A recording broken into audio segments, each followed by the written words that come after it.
Have you ever felt like a complete failure? Have you ever hit rock bottom? For me, that moment came when, after a bachelor's degree in history, 2 internships, almost 10 years of work in youth ministry, and a master's degree at Oklahoma Christian University, and a ton of student loan debt, I realized I no longer believed what the denomination of my youth believed, and I realized I hadn't for a long time. In fact, at that moment, I wasn't sure if I believed anything. And I spent months trying to find a job, a career, and I learned that my history degree and my Master of Arts in Ministry weren't that valuable on the marketplace. Can you imagine that? So I took a job making $10 an hour, working as a surgical assistant at St. Francis in Tulsa. My wife got me the job. It was a learning experience, but many days it just felt like a really gross and depressing job. And I remember this moment sitting in my work area. I was fairly new, realizing I've got 10 years of work and education under my belt, and I can't support my family. I can't support my debt, and just kicking myself, wondering why I had made so many bad decisions, and now I had to start completely over. If you've ever felt like that, or somewhere close to that, you know how Peter felt. I think he's fishing because that's what he did before he met Jesus, and it's time to go back to what he knows. He had failed spectacularly. I'm not sure how many of his friends know how poorly he has done these last few days, but the reader knows, and Peter knows, and Jesus knows. His friends did know a few things. They knew he was still alive after claiming very dramatically that he was going to die along with Jesus. They knew he wasn't at the cross with Mary and John and the other Mary and Martha. They knew he had run and hid just like the rest of them had. The difference was he had claimed he would never do anything like that. Peter was at bottom. And the moment that changed Peter's direction and life was a breakfast on the beach. Freshly caught fish cooked over a charcoal fire, fresh bread after staying up all night fishing.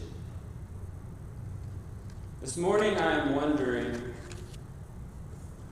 if there's something we can learn from this gospel for us when we hit rock bottom. There's no formula to apply. We hear sermons like that a lot, especially on television. The gospel is like a glorified self-help book, you know. There's no formula for us to apply here, but there are some moments in this reading that can teach us something that we can apply to situations. And the first is this. The problem is usually that we feel like we've hit rock bottom, not really that we have. We are our own worst enemies. Does anyone agree with that statement? And this is certainly true when it comes to faith. You see, there's no legal judgment hanging over our heads. We've not been found guilty. In fact, it's just the opposite. From God's point of view, we have a clean record. Jesus took care of that on Good Friday, Holy Saturday, and Easter Sunday. The problem is us, our memory, our own guilt, our imagination of what other people might be thinking or what God must be thinking. God forgives, but we can't forget. And so God's response is to help us move on. In our gospel, Jesus goes straight to Peter's memory and guilt. He builds a charcoal fire on the beach. And I don't think the message is lost on Peter. The last time we saw a charcoal fire, Jesus is sitting just a few yards from Jesus around a charcoal fire, and he denies him 3 times to his face. And so what does Jesus do? He asks him, how many times? Come on, guys. 3 times. Do you love me? The message is clear to Peter. 3 times. The memory we avoid, that we push down, that we try to distract ourselves from, that replays in our brain every time we smell something like a charcoal fire that triggers it. That thing we avoid talking about at all costs, Jesus goes straight to it. Not jarringly, not distractingly, but gently. Maybe this is why we find ourselves avoiding him. I think that we avoid Jesus for the same reason we avoid the dentist. You know, that sore tooth that's starting to hurt, and, I can put this off for another month. Until the pain becomes unbearable and the problem is worse. This reading tells us something about the loving, gracious, merciful God that we follow. Peter, denying Jesus 3 times to his face before he died, couldn't separate him from God's love. And I doubt there's anything you have done that can come close. You see, the most important moments for us when we have hit rock bottom, like Peter, are the normal moments.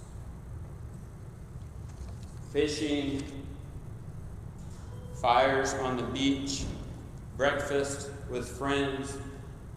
We think we only find God in these big, magical moments of transcendence, but the whole idea of God becoming human, dwelling among us, is that we find God in normal moments, like breaking bread and drinking wine.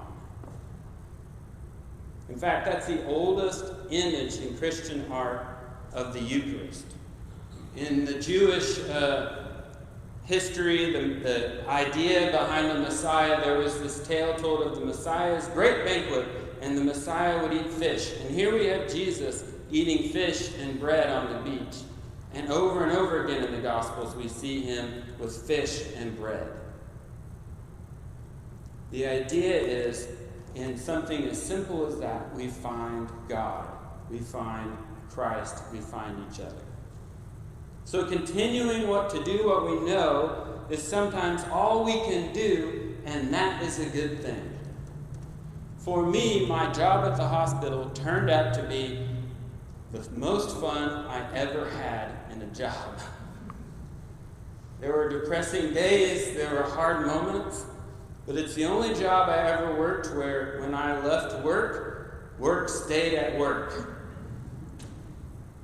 And it turns out that I had all of these co-workers I was working with every day, and all of them didn't know it, but they wanted to be invited to the Episcopal Church. And many of them became Episcopalians. Along with me, I didn't even know much about it. I learned some of the best lessons for sitting by someone's side before surgery in that job. You see, Peter was out fishing, doing what he knew, but he wasn't himself. How much sense does it make if you're working naked and you decide you need to swim to shore to then put on your clothes? And here's the point. We get stuck on Holy Saturday, but God has moved on. and is just waiting for us to catch up. May we go and learn the gracious love and joy that we find in Christ, and may we share with others. Amen.